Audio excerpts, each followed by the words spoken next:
Hujambo na karibu tena mtazamaji wa The World News katika kipindi hiki cha ulimwengu wa siasa. Mimi ni Adam Hussein. Marekani inawataka raia wake kuondoka nchini Iran huku kukiwa na ongezeko la maandamano na ghasia. Iran kwa sasa inakutana na maandamano makubwa zaidi dhidi ya serikali katika miaka mingi, huku utawala wa Donald Trump, rais wa Marekani, ukipima jinsi ya kujibu. Marekani imewataka raia wake waondoke huko Iran mara moja na kuwashauri kufikiria kuondoka kwa ardhi hadi Uturuki au Armenia, kulingana na notisi iliyotolewa siku ya Jumanne na ubalozi wa mtandao wa Marekani mjini Tehran. Raia wa Marekani wanapaswa kuondoka Iran sasa. Fikirieni kuondoka Iran kwa ardhi hadi Uturuki au Armenia ikiwa ni salama kufanya hivyo, ilani hiyo ilisema.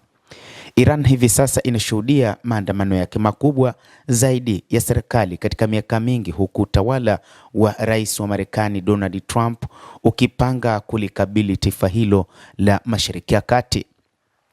Ushauri huo unakuja wakati ongezeko la kiwango cha vifo katika maandamano hayo yakitajwa kuongezeka, kwani matukio tayari inadaiwa zaidi ya watu 12,000 kwa mujibu wa taarifa za baadhi ya vyombo vya habari vikieleza. Hata hivyo, hakuna taarifa rasmi iliyotolewa na serikali juu ya vifo vingapi vilivyotokea kutokana na maandamano hayo. Kiwango hicho kilikuwa kwa kiasi kikubwa katika muda wa Alhamisi na Ijumaa usiku ya wiki iliyopita. Iran International Report imeripoti Jumanne ikielezea matukio hayo kama mauaji makubwa zaidi katika historia ya kisasa ya Iran. Hata hivyo, inadaiwa kwamba propaganda nyingi zimekuwa zikienezwa na vyombo vya habari vya Israel pamoja na watu wa Magharibi kutokana na maandamano yanayoendelea nchini Iran. Mamlaka nchini Iran imekuwa wazi kwamba mipango ya maandamano hayo imekuwa ikifanywa na watu wa Magharibi, hasa Marekani. Lakini moja kati ya jambo ambalo limekuwa likielezwa ni kwamba kumekuwa na maandamano ya aina mbili. Kumekuwa na maandamano ya wale wanaounga serikali, lakini pia kumekuwa na maandamano ambayo yamekuwa yakipinga serikali. Ongezeko la maandamano hayo bado halieleweki ni la namna gani, kutokana na kwamba ni makundi mawili ambayo yamekuwa yakiandamana, moja likiwapinga waandamanaji wanaoipinga serikali na wale ambao wanapinga kile kinachofanywa na waandamanaji wanaopinga wao juu ya kile kinachofanywa na serikali, hasa swala la kutaka kuiondoa serikali.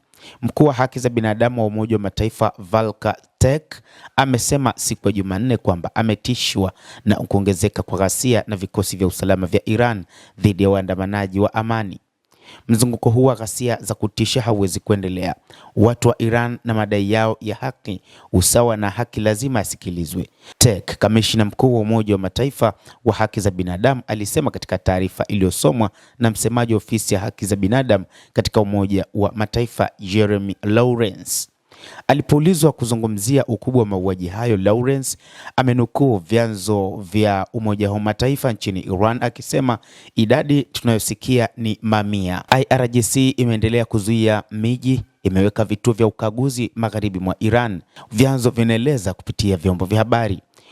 Wakati huo huo, duru za habari zimeeleza kwamba katika majimbo ya magharibi mwa Iran ya Azerbaijan Magharibi, Kurdistan, Kermanshah na Ilam, njia za kuingia katika miji mingi zimezuiwa na vituo vingi vya ukaguzi vimeanzishwa.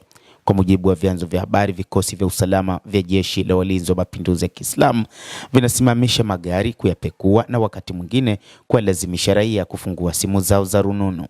Kwa kuzimwa kabisa kwa internet na huduma za simu, njia pekee ya kupata habari kwa Wairani wengi kwa sasa ni televisheni za satellite ambazo zinakabiliwa na msongamano mkubwa katika miji mingi. Pia kumekuwa na ripoti za maafisa wa usalama kukagua nyumba katika miji kama Tehran na kunyakua vyombo vya satellite vya raia.